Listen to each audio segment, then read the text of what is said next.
Est-ce qu'il t'est déjà arrivé de te dire que tu n'auras jamais assez de temps pour tout faire? Tu as l'impression d'emmener ton boulot à la maison et ouvrir ton agenda te déprime?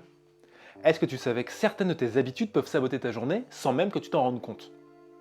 Mais pas de panique, dans cette vidéo je te révèle 4 de ces habitudes, de la moins impactante à la plus impactante. Alors reste bien jusqu'à la fin.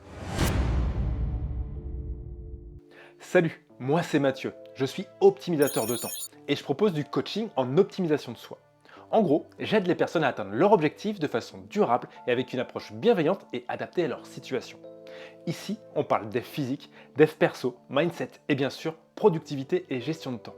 Et aujourd'hui, on se concentre sur cette partie en découvrant les 4 habitudes qui nuisent à ta productivité et t'empêchent de trouver l'équilibre vie pro et vie perso. Mais avant de te révéler ces 4 habitudes qui sabotent ta productivité, laisse-moi te raconter une petite histoire. Mon diplôme d'ingénieur en poche, j'ai commencé par me trouver un job de développeur Java. Mais j'en ai été cool. J'adore la technique, je suis plutôt introverti et tout ce que j'avais à faire c'était du code et encore du code. Le tout saupoudré d'un peu de pause café avec les collègues. Bref, la vie de rêve. Et petit à petit mon métier a changé. Je suis passé expert technique, puis chef de projet technique et manager. Et là, mes journées n'étaient plus du tout consacrées au code, à la résolution de problèmes, à la veille technique. Non, à la place, j'avais des réunions de synchro, des points d'avancement projet, des présentations de roadmap, la gestion de planning et aussi Excel. Puis un jour, en me renseignant sur l'agilité, j'ai réalisé à quel point mes journées étaient vraiment inefficaces. Comment pouvais-je aider mes équipes si je passais la majorité de mon temps en réunion?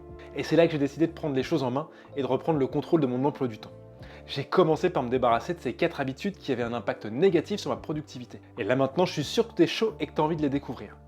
Alors la numéro 1, c'est accepter toutes les réunions auxquelles tu es invité. Ouais, c'est ça. Cliquer sur accepter la réunion sans même savoir s'il est pertinent que j'y sois. Alors au début, je me disais que si j'étais invité, c'est que j'avais une utilité. Et petit à petit, je me suis rendu compte que c'était pas vraiment vrai et que beaucoup de personnes prenaient leur PC portable et faisaient autre chose pendant ces réunions. Je dois t'avouer que je l'ai un petit peu fait moi aussi. Mais chut, c'est un secret. Maintenant, avant d'accepter une réunion, je lis l'ordre du jour. Et s'il n'y en a pas, je demande ce qui est attendu de moi au commanditaire et je choisis. Est-ce qu'à ce moment-là, et avec cette personne-là, il est pertinent que je participe à cette réunion? Si la réponse est non, je refuse poliment. Si la réponse est oui, mais pas maintenant, je propose un nouveau créneau. Mais si la réponse est oui, j'y vais. Et comme j'ai choisi d'y aller, je reste vraiment attentif. La numéro 2, répondre à toutes les sollicitations immédiatement. Alors ça, c'est un de mes trucs. Moi, j'adore rendre service, j'adore faire plaisir. Alors, quand quelqu'un me sollicite, tiens par exemple, quand Michel rentre dans l'open space ou m'envoie un message instantané, je suis à l'affût, comme un suricate. J'arrête tout ce que je fais pour savoir ce qu'il veut. Et ouais, je suis un peu le Lucky Luke du rendage de service. Bon, je crois pas que ça se dise, mais t'as compris, je dégaine plus vite que mon ombre. Et sur le moment, je suis content, et Michel aussi parce que j'ai répondu. Mais systématiquement, c'est la même galère pour reprendre où j'en étais. J'ai perdu le fil de ma pensée, ma phrase, mon hypothèse, et je sais que ça va reprendre des plombes pour me remettre dans le flot. Et pour peu que ce soit une tâche que j'avais vraiment pas envie de faire, c'est foutu. Alors qu'en fait, quand on vient me solliciter, c'est moi et moi seul qui choisis d'arrêter tout immédiatement. Michel, si je lui dis « Attends juste un instant, s'il te plaît », il va attendre, il sera pas vexé. Et si je sais que ce sera long, il me suffit de lui proposer de repasser le voir plus tard. Comme ça, Michel est content, et moi aussi. La numéro 3, ne pas avoir de plan clair. À l'époque où je naviguais de réunion en réunion, je me levais le matin pour aller bosser et mériter mon salaire. J'avais souvent la banane, mais je ne savais pas vraiment à quoi m'attendre dans ma journée. À part les réunions, bien sûr, puisque je viens de t'en parler. Eh bien, c'est ça l'erreur, te laisser porter par ton agenda et ne pas avoir une vision claire sur ce que tu dois finir aujourd'hui.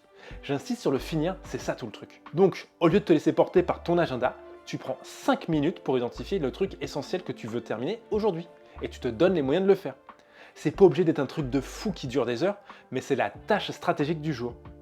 Et si pour y arriver, tu dois décliner exceptionnellement la question de Michel, eh ben c'est ok, il t'en voudra pas.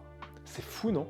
Au fait, moi j'adore la collaboration. Alors si tu aimes cette vidéo, tu mets un pouce en l'air et tu t'abonnes à la chaîne s'il te plaît. Et ce qui serait vraiment cool, c'est que tu la partages à quelqu'un qui se plaint d'être débordé. Numéro 4, ne pas questionner le pourquoi de la demande. Alors celui-là, il est énorme. Quand Michel il rentre dans l'open space pour te demander un truc, tu te souviens, qu'est-ce qu'il fait Lucky Luke? Il dégaine un petit choup de dopamine pas cher. Mais franchement, c'était super rare que je me pose la question de si sa demande était pertinente. Bon, fallait pas pousser non plus, si ce qu'il me demandait était complètement idiot, j'allais pas le faire. Mais ce qui comptait vraiment, c'était de faire ce qu'il me demandait vite et bien. Alors là, je suis sûr que tu me vois venir. Mais une fois que Michel a fait sa demande, c'est pas obligé d'y répondre, et encore moins instantanément. À la place, reformule sa demande pour être sûr d'avoir bien compris. Et si ça c'est ok, demande pourquoi faire et à quelle échéance.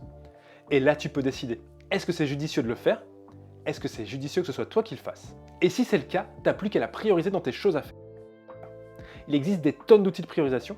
À titre perso, j'utilise la matrice de Moscou, mais c'est pas le sujet de cette vidéo. Alors si t'as envie que je développe ce sujet, tu sais ce qu'il te reste à faire. Tu me le demandes en commentaire. Bon, et si on récapitule, les 4 habitudes qui nuisent à ta productivité sont: accepter toutes les réunions auxquelles tu es invité, répondre à toutes les sollicitations immédiatement, ne pas avoir de plan clair, ne pas questionner le pourquoi de la demande. Par contre, je vais pas te redonner les parades, sinon ça va faire doublon avec le reste de la vidéo et on se retrouverait peut-être dans une boucle infinie. Ce serait cool pour mon watch time, mais pas super sympa pour toi. En revanche, toi tu peux partager ta synthèse dans les commentaires. En tout cas, merci d'avoir regardé cette vidéo. Et si tu as besoin d'un coaching personnalisé pour te sentir à l'aise dans tes baskets, contacte-moi par message privé ou par mail. Tu trouveras toutes les infos en description. On se retrouve très bientôt pour une prochaine vidéo. Allez, ciao!